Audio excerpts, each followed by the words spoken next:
बच्चों, फिर से हम आ गए हैं आपके साथ लाइफ प्रोसेस का अगला टॉपिक कंप्लीट करने के लिए, जो है ट्रांसपोर्टेशन। तो ट्रांसपोर्टेशन का मतलब होता है एक जगह से दूसरी जगह जाना। जैसे कि हम लोग जाते हैं, रिक्शे में बैठ के जाते हैं, साइकिल में चल के जाते हैं, मतलब बैठ के ही जाते हैं, बस में जाते हैं, कार में जाते हैं। उसी तरीके से हमारी बॉडी में भी बहुत सारी चीज़ों का ट्रांसपोर्टेशन होता रहता है। तो ह्यूमन बींग्स की बात करते हैं कि ट्रांसपोर्टेशन ह्यूमन बींग्स में क्या करता है और कैसे करता है।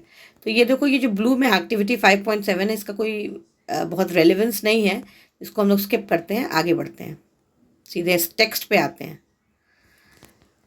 तो टेक्स्ट स्टार्ट करने से पहले एक मन की बात है, आप लोगों से बोल रहे हैं कि इतनी मेहनत करके हम आप लोगों को समझाते हैं, इतनी देर तक बोलते हैं, गला सूखता है, मेहनत करते हैं सिर्फ इस वजह से कि ज़्यादा से ज़्यादा लोगों तक इसका बेनिफिट पहुँचे, लाभ पहुँचे।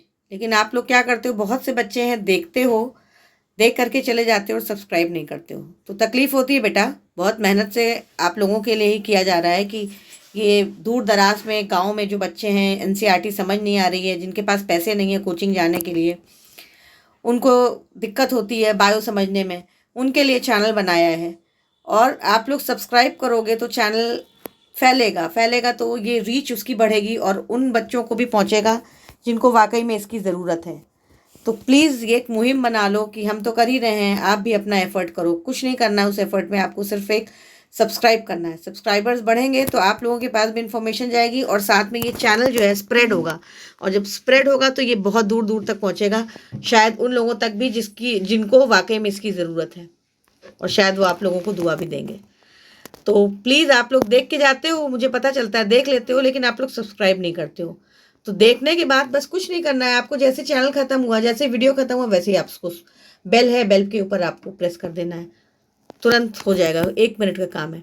तो इस बार उम्मीद करते हैं कि आप लोग, जितने लोग भी देखोगे, जितने लोग भी ये वीडियो देख रहे हो, मतलब जितने व्यूज़ आएंगे, हमें उतने सब्सक्राइबर्स चाहिए। ठीक है, चलो अब और समय नहीं आपका बर्बाद कर रहे हैं, सीधे ये बोलते हैं कि क्या लिखा है वो समझाते हैं। तो हमने देखा था पिछली बार या उससे पहले भी कि ब्लड जो होता है बहुत सारी चीज़ें ट्रांसपोर्ट करता है। फूड है, ऑक्सीजन है, वेस्ट मटेरियल्स है हमारी बॉडीज़ में, है ना, ब्लड ट्रांसफ़र करता है।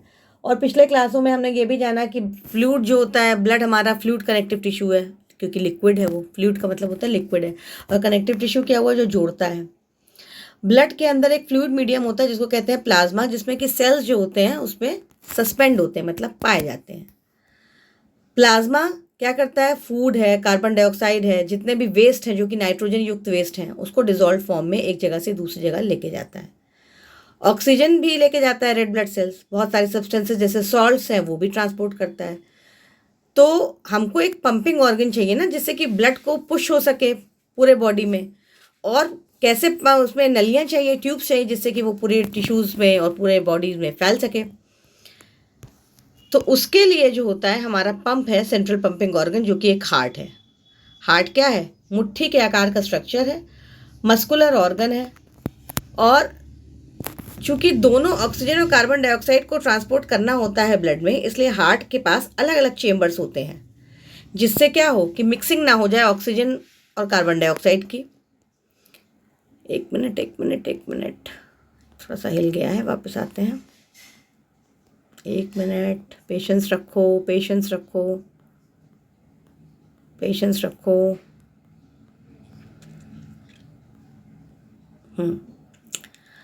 तो ऑक्सीजन और मिक्सिंग ना हो उसके लिए अलग अलग चेम्बर्स हैं।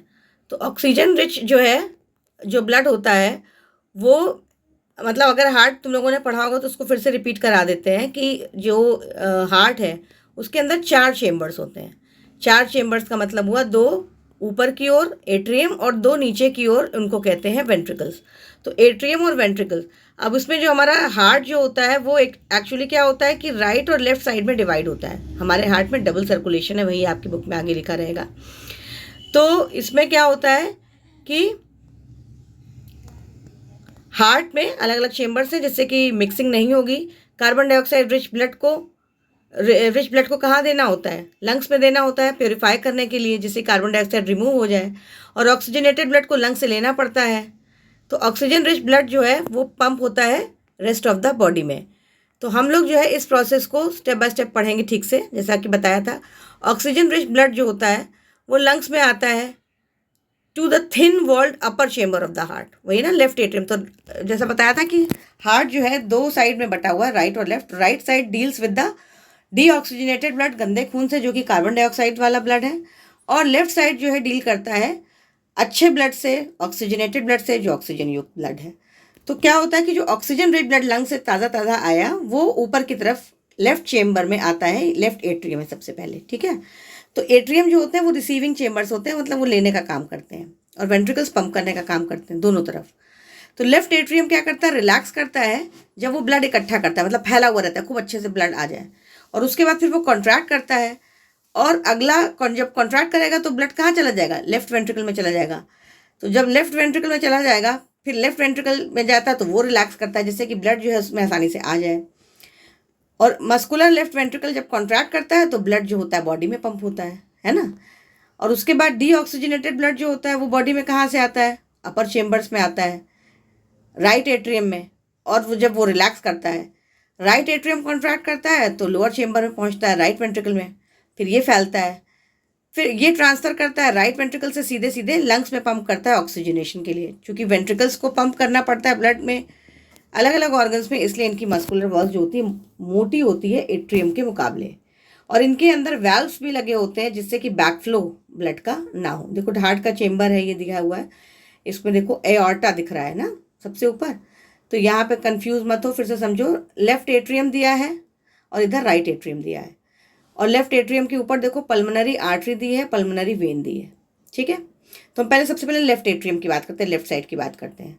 तो लेफ्ट एट्रियम में शुद्ध रक्त यानी ऑक्सीजनेटेड ब्लड आता है कहाँ से, लंग से आता है। किसके थ्रू आता है, पल्मोनरी वेन्स।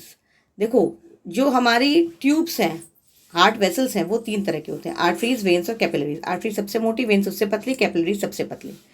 आर्टरीज यूजुअली क्या करती है, ब्लड को हार्ट से दूर लेके जाती है और ज़्यादातर ऑक्सीजनेटेड ब्लड कैरी करती है और बहुत डीप सीटेड होती है, मतलब गहराई में होती है। और वेन्स क्या करती है, हमारे बॉडी ऑर्गन से ब्लड लेके आती है हार्ट में, अशुद्ध रक्त लाती है यूजुअली, और सुपरफिशियल है, दिखता है, अपना हाथ में देखो ऊपर नीला नीला जो कलर का दिख रहा है वो वेन दिख रही है। लेकिन पल्मोनरी आर्टरी और पल्मोनरी वेन एक्सेप्शनल केस है। पल्मोनरी आर्टरी क्या करती है, पहले पल्मोनरी वेन की बात करते हैं क्योंकि हम लोग लेफ्ट साइड की बात कर रहे हैं। तो पल्मोनरी वेन जो होती है उसको लाना तो चाहिए शुद्ध रक्त, लेकिन लेके आती है शुद्ध रक्त यानी ऑक्सीजनेटेड ब्लड लेके आती है लंग से, कहाँ पे, लेफ्ट एट्रियम में। और उसके बाद यहाँ पे वैल्व्स खुलते हैं, लेफ्ट एट्रियम से शुद्ध रक्त जो होता है लेफ्ट वेंट्रिकल में जाता है। लेफ्ट वेंट्रिकल से देखो एओर्टा कनेक्टेड है, एओर्टा लिख रहा है एरो के साथ, और एओर्टा जो है पूरे बॉडी पार्ट में शुद्ध रक्त पंप कर देता है। तो जैसे ही रक्त गया ऑक्सीजन वाला पूरे बॉडी सेल्स के अंदर, वैसे ही वहाँ पे मेटाबॉलिज्म हुआ, मतलब रेस्पायरेशन हुआ, और उसने क्या प्रोड्यूस किया, कार्बन डाइऑक्साइड और वाटर प्रोड्यूस किया, एंड रिजल्ट ऑफ रेस्पायरेशन। अब जब वहाँ पे प्रोड्यूस हुआ बहुत सारा कार्बन डाइऑक्साइड तो ब्लड तो गंदा हो गया। फिर वो गंदा खून कहाँ चला गया, वो गंदा खून जो है वेने केवा, देखो दिखा है ना, अब जो नीला नीला हिस्सा है उसको देखो, वेने केवा from upper parts of body. दो तरह के वेने केवा हैं, सुपीरियर वेने केवा जो होता है वो ऊपर से गंदा खून लाता है ऊपर वाले हिस्से से, और लोअर पार्ट से जो बॉडी के है वो इन्फीरियर वेने केवा लेके आता है। तो ये सब गंदा खून कहाँ लेके आते हैं, सब राइट एट्रियम में लेके आ रहे हैं। फिर से यहाँ से वैल्व खुला, वैल्व खुलने के बाद तुरंत ही गंदा खून आ गया राइट वेंट्रिकल में, और राइट वेंट्रिकल से अब ये ब्लड जो है क्या करेगा, यहाँ पे गंदा खून है, अब ये फिर से देखो एरो कहाँ हो जा रहा है, पल्मोनरी आर्टरी में जा रहा है। तो पल्मोनरी आर्टरी कहाँ पहुँचा देगी, इसको फिर से लंग्स में पहुँचा देगी उसको शुद्ध करने के लिए, और ये पूरा प्रोसेस रिपीट होता रहेगा, ठीक है ना। ये सब समझा दिया था तुम लोगों को। तो राइट साइड और लेफ्ट साइड का जो सेपरेशन है वो सेप्टम से सेपरेटेड होता है, और ये बहुत ज़रूरी होती है कि ऑक्सीजनेटेड और डीऑक्सीजनेटेड ब्लड ना मिले। ऐसा सेपरेशन जो होता है वो बहुत ही एफिशिएंट सप्लाई ऑफ ऑक्सीजन को, बहुत अच्छे से ऑक्सीजन की सप्लाई करता है। ये बहुत ज़रूरी होता है जानवरों में जिनकी एनर्जी नीड्स बहुत ज़्यादा होती है, जैसे बर्ड्स हैं, मैमल्स हैं, जिनको लगातार एनर्जी चाहिए अपने बॉडी के टेम्परेचर को मेंटेन करने के लिए, क्योंकि ये वार्म ब्लडेड एनिमल्स होते हैं। एनिमल्स में जो कि एनर्जी यूज़ नहीं करते हैं इस पर्पज़ के लिए, मतलब बॉडी टेम्परेचर को मेंटेन करने के लिए एनर्जी यूज़ नहीं करते हैं, यानी कोल्ड ब्लडेड एनिमल्स होते हैं, और उनका एनवायरनमेंट के हिसाब से टेम्परेचर चेंज होता रहता है, जैसे कि एम्फीबियंस हैं, रेप्टाइल्स हैं, तो उनमें 3 चेम्बर्ड का हार्ट होता है, क्योंकि यहाँ पे ये लोग थोड़ी सी मिक्सिंग बर्दाश्त कर लेते हैं ऑक्सीजनेटेड और डीऑक्सीजनेटेड ब्लड की। फिशेस दूसरी तरफ क्या होता है, उनमें सिर्फ 2 चेम्बर का हार्ट होता है, और ब्लड जो होता है उनके गिल्स में पंप होता है, यहाँ पे ये ऑक्सीजनेट होता है क्योंकि इनके पास लंग्स नहीं होती हैं, और डायरेक्टली फिर रेस्ट ऑफ द बॉडी में ट्रांसफ़र होता है। तो इस प्रकार ब्लड जो होता है वो एक ही बार पास करता है हार्ट में, फिश में ड्यूरिंग वन साइकिल, एक ही साइकिल में एक ही बार पास होता है, तो सिंगल सर्कुलेशन है। जबकि हम लोगों में जितने भी वार्म ब्लडेड हैं वो ट्वाइस, 2 बार पास होता है, और इसलिए इसको डबल सर्कुलेशन कहते हैं। देखो डायग्राम देखो 5.11 का, ये लंग्स है, नीला रंग है गंदा, लाल है साफ। तो पल्मोनरी वेन क्या करती है, लंग से लेके आती है अच्छा ब्लड, राइट लेफ्ट एट्रियम है, लेफ्ट एट्रियम से राइट वेंट्रिकल में जाता है, लेफ्ट एट्रियम से लेफ्ट वेंट्रिकल में जाता है, एओर्टा से पूरे बॉडी पार्ट्स में पंप होता है, टू बॉडी लिखा है। फिर ये आर्टरीज वगैरह से सब होते हुए सब जाता है। फिर ये कैपिलरीज जो होती हैं वो एक्सचेंज ऑफ सारा मटेरियल्स करती हैं, फिर ये अपना गंदा खून वेन्स को दे देती हैं। फिर बॉडी से सुपीरियर इन्फीरियर वेन के से जाता है राइट एट्रियम में, राइट एट्रियम से फिर राइट वेंट्रिकल में, राइट वेंट्रिकल से पल्मोनरी आर्टरी से जाता है लंग्स में प्योरीफाई होने के लिए। ठीक है ना, वही चीज़ें जो हमने पहले बताई थी। ब्लड प्रेशर, देखो ब्लड प्रेशर बहुत सुना होगा तुम लोगों के, आप मम्मी को है, पापा को है, दादी बाबा किसी को है, नानी को है। क्या होता है, तो क्या होता है कि जब ब्लड जो है हमारी वॉल्स मतलब हमारे ट्यूब्स में घूमता रहता है, आर्टरीज में, वेन्स में, तो एक तरीके का वॉल के ऊपर प्रेशर एक्सर्ट करता है, उसी को ब्लड प्रेशर कहते हैं। तो ये आर्टरीज चूँकि बड़ी है, मोटी है, उनमें ज़्यादा होता है, वेन्स के में कम होता है। तो ब्लड का जो प्रेशर होता है आर्टरी में, वेंट्रिकुलर सिस्टोल, सिस्टोल जो होता है जो कॉन्ट्रैक्शन फेज था, मतलब कॉन्ट्रैक्ट करता है तो ब्लड आगे बढ़ता है, रिलैक्स करता है तो ब्लड उसके अंदर आता है, इसको कहते हैं डायस्टोल। और सिस्टोल को कहते हैं कॉन्ट्रैक्शन फेज, और डायस्टोल को कहते हैं रिलैक्सेशन फेज। तो क्या होता है, दो, तुम लोगों ने देखा होगा ना कि जब प्रेशर नापते हैं तो 2 नंबर्स रहते हैं। जैसे कि नॉर्मल होता है ब्लड प्रेशर 120 mmHg और 80 mmHg। तो सिस्टोलिक प्रेशर जो होता है, सिस्टोल का मतलब वो कॉन्ट्रैक्शन, कोई चीज़ कॉन्ट्रैक्ट करोगे तो प्रेशर हमेशा ज़्यादा होगा। तो 120 mmHg जो होता है ज़्यादा वाला प्रेशर वो सिस्टोलिक होता है, और जो फैला हुआ प्रेशर होता है, जब फैली हुई बॉडी डायस्टोलिक प्रेशर होता है तो वो कम हो जाएगा, यानी 80 mmHg। तो ये देखो इस तरीके से पूरा दिया हुआ कि कैसे नापा जा रहा है। ठीक है, प्रेशर कफ में है 120 से ऊपर जा रहा है, ये बिलो 80 है, इस तरीके से साउंड्स वगैरह उसमें से आती हैं।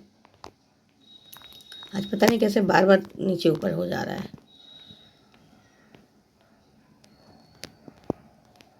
पेशेंस रखो माय डियर, पेशेंस रखो, यही तुम लोगों में नहीं है पेशेंस।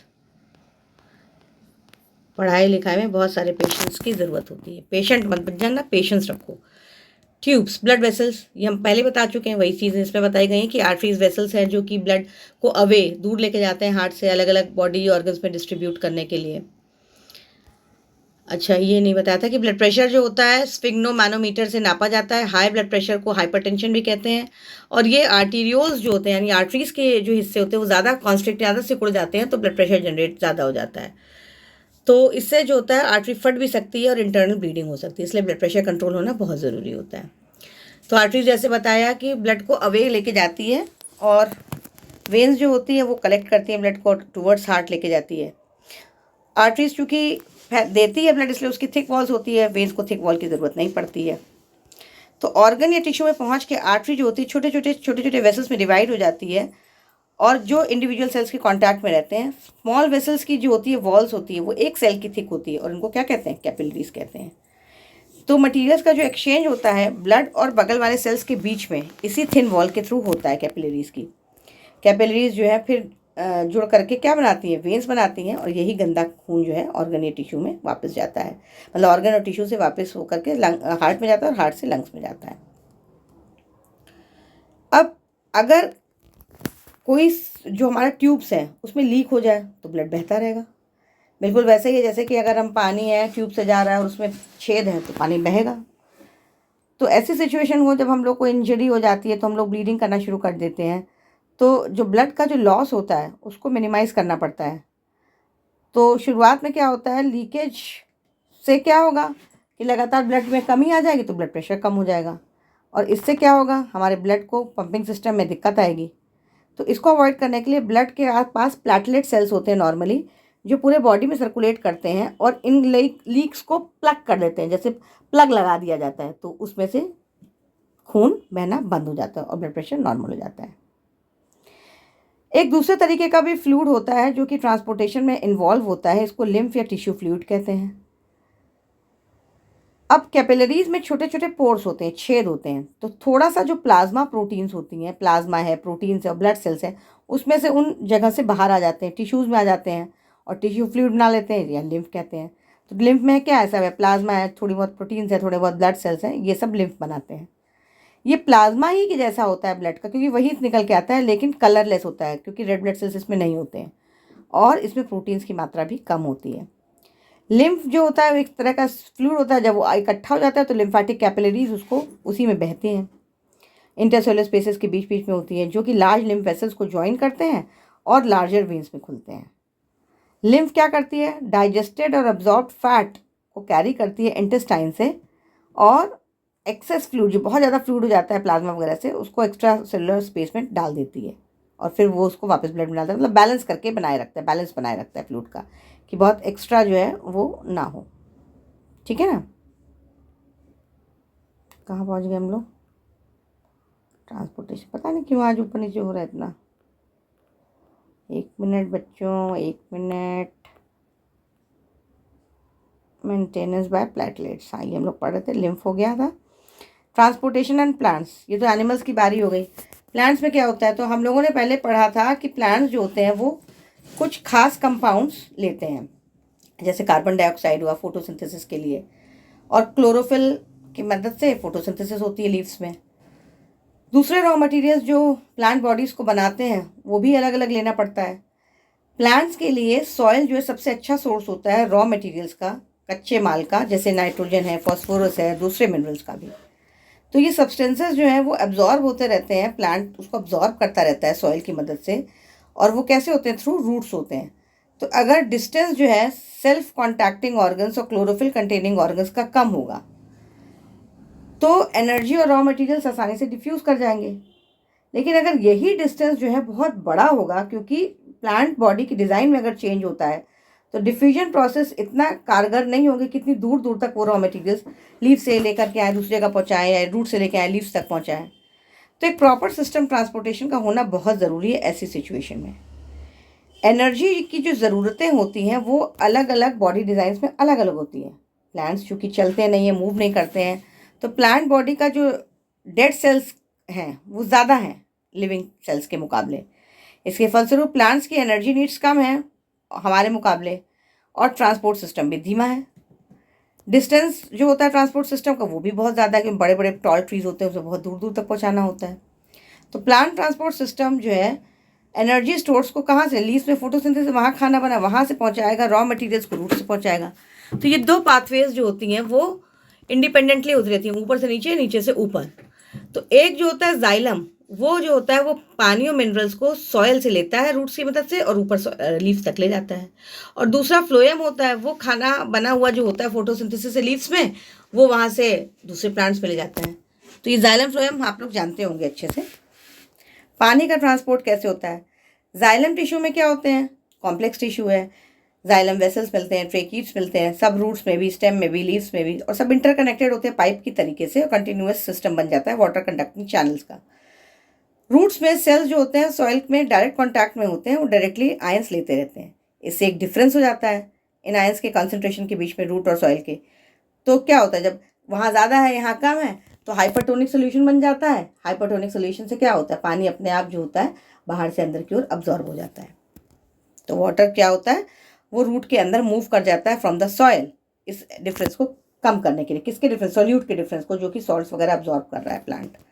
इसका मतलब ये हुआ कि लगातार वाटर मूव करता है रूट जाइलम से होते हुए, और पूरा का पूरा कॉलम बना लेता है पानी का, जो ऊपर की ओर खिंचता जाता है। ट्रांसपायरेशन भी होता रहता है लीव्स में, तो पानी वहाँ से हटता है और नीचे से अब्जॉर्ब होता रहता है।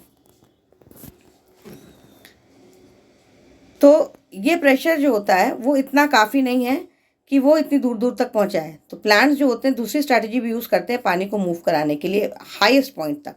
ठीक है, तो इसमें ये बताया जा रहा है कि 2 स्मॉल पॉट्स ले लो सेम साइज़ के, और सेम अमाउंट ऑफ सॉइल रख लो। उसमें एक में प्लांट होगा और स्टिक लगा दो सेम हाइट की as the plant in the other pot. Stick लगा दो, सॉइल को कवर कर दो दोनों पार्ट से। एक को प्लास्टिक शीट से करो जिससे कि मॉइस्चर एस्केप ना कर जाए, मतलब पानी उसी में रहे, और दोनों साइड्स को कवर कर लो। एक में प्लांट रखो और दूसरे में स्टिक रखी थी, प्लास्टिक शीट लगाई थी, और दूसरा ब्राइट सनलाइट में रखो। तो क्या डिफरेंस देखोगे, जहाँ पे सनलाइट है और जहाँ पे पोर्स खुले हुए हैं वहाँ पे फोटोसिंथेसिस होगी, स्टिक का तो कोई मतलब ही नहीं बनता है। तो provided that the plant is an adequate, तो पानी सप्लाई प्लांट को अगर कायदे से मिलती रहती है तो वाटर जो कि लॉस होता है स्टोमेटा से, वो पानी से रिप्लेस हो जाता है, जो पानी अब्जॉर्ब हो रहा है लीफ तक। इनफैक्ट इवेपोरेशन जो ऊपर से हो रहा है लीव्स का, वो एक सक्शन प्रेशर क्रिएट करता है जो पानी को खींचता है। जो बताया ना, ट्रांसपायरेशन जो होता है वो ऊपर से पानी लॉस हो रहा है तो सक्शन प्रेशर होता है, नीचे से पानी खींचता है। तो लॉस ऑफ वाटर जो होता है वेपर के फॉर्म में, उसको ट्रांसपायरेशन कहते हैं। तो ट्रांसपायरेशन जो होता है एब्जॉर्प्शन में मदद करता है पानी की, और पानी के मूवमेंट में मदद करता है, जो कि उसके अंदर मिनरल्स डिजॉल्व होते हैं, रूट से लेकर लीफ तक जाता है। और ये मदद करता है टेम्परेचर को रेगुलेट करने में, क्योंकि इवेपोरेशन होता है तो जैसे हमको पसीना आता है तो ठंडक का एहसास होता है, उसी तरीके से प्लांट्स में भी इवेपोरेशन होता है तो उनको ठंडक का एहसास होता है, टेम्परेचर मेंटेन रहता है। तो इसी रूट प्रेशर के प्रभाव से ट्रांसपोर्ट जो होता है पानी से, वो बहुत इंपॉर्टेंट है रात में। दिन के समय स्टोमेटा खुले रहते हैं तो ट्रांसपायरेशन जो होता है पुल, वही मेजर ड्राइविंग फोर्स होता है पानी को खींचने का। ठीक है ना, एक तो डिफ्यूजन तो हो ही गया और एक अब्जॉर्प्शन हो गया, लेकिन ट्रांसपायरेशन पुल बहुत इंपॉर्टेंट है। फूड का ट्रांसपोर्ट, हमने पानी पढ़ा, मिनरल्स पढ़ा, तो अब खाना देखा जाए, मेटाबॉलिक प्रोसेस होते हैं, फोटोसिंथेसिस से वो उससे ग्लूकोज बनता है, तो वो लीव्स में रहते हैं जहाँ पे वो बनते हैं, और वहाँ से वो दूसरे हिस्सों में जाते हैं। तो ये ट्रांसपोर्ट जो सॉल्युबल प्रोडक्ट्स का है फोटोसिंथेसिस को सुक्रोज कहते हैं। इसको मतलब जो जिस चीज़ को ट्रांसलोकेट किया जाता है वो प्रोसेस तो ट्रांसलोकेशन हुआ, लेकिन जो सब्सटेंस है वो ग्लूकोज ना होकर सुक्रोज होता है, और ये फ्लोएम के थ्रू होता है। फोटोसिंथेसिस के प्रोडक्ट्स के अलावा फ्लोएम जो होता है अमीनो एसिड्स और दूसरे सब्सटेंसेस भी ट्रांसपोर्ट करता है। ये सब्सटेंसेस जो होते हैं वो स्टोरेज ऑर्गन्स तक जाते हैं, रूट्स के, फ्रूट्स, सीड्स और ग्रोइंग ऑर्गन्स में भी। ट्रांसलोकेशन जो खाने का होता है दूसरे सब्सटेंसेस का होता है, वो सीव ट्यूब्स के, ये फ्लोएम भी एक कॉम्प्लेक्स टिश्यू, इसमें क्या होता है, सीव ट्यूब्स और कंपेनियन सेल्स होते हैं। तो ट्रांसलोकेशन जो होता है वो सीव ट्यूब्स के थ्रू चलता है, और कंपेनियन सेल्स उसमें मदद करते हैं, चाहे ऊपर हो चाहे नीचे हो। जाइलम में जो ट्रांसपोर्ट होता है, जो कि वो सिंपल फिजिकल फोर्सेस से एक्सप्लेन किया जा सकता है। ट्रांसलोकेशन जो होता है फ्लोएम का, उसको कैसे एक्सप्लेन किया जा सकता है, एनर्जी यूटिलाइज करके। जैसे सुक्रोज का जो मटेरियल है वो फ्लोएम में ट्रांसपोर्ट होता है एटीपी की एनर्जी यूज़ करके, मतलब एक एक्टिव प्रोसेस है। इससे ऑस्मोटिक प्रेशर जो होता है टिश्यू का बढ़ जाता है। जब ऑस्मोटिक प्रेशर बढ़ जाएगा तो वो पानी एब्जॉर्ब कर लेगा। ये प्रेशर क्या करता है, मटेरियल के जो होते हैं फ्लोएम के अंदर, वो मूव कराता है टिश्यू में जिनके अंदर कम प्रेशर है। तो वही है, हाई प्रेशर से लो प्रेशर, हाई प्रेशर से लो प्रेशर। इससे क्या होता है, फ्लोएम जो है मटेरियल्स को मूव कर सकता है प्लांट की नीड्स के हिसाब से। जैसे स्प्रिंग में क्या होता है, स्प्रिंग सीजन में शुगर जो रूट में स्टोर होती है, स्टेम में होती है, वो जो होगा वो बड्स में जाती है, क्योंकि अभी उनको ज़रूरत है ग्रो करने की। चलो क्वेश्चंस पे आते हैं। कौन से कंपोनेंट हैं ट्रांसपोर्ट सिस्टम के ह्यूमन बींग्स में? कंपोनेंट्स क्या हैं? ब्लड वेसल्स हैं, आर्टरीज, वेन्स, कैपिलरीज हैं। फंक्शंस क्या है? आर्टरीज जो होती है ब्लड को अवे लेके जाती है, वेन्स टुवर्ड्स हार्ट लेके जाती है, और कैपिलरीज एक्सचेंज में हेल्प करती है। क्यों ज़रूरी होता है ऑक्सीजनेटेड और डीऑक्सीजनेटेड ब्लड को सेपरेट करना मैमल्स और बर्ड्स में? क्योंकि मैमल्स और बर्ड्स वार्म ब्लडेड एनिमल्स हैं।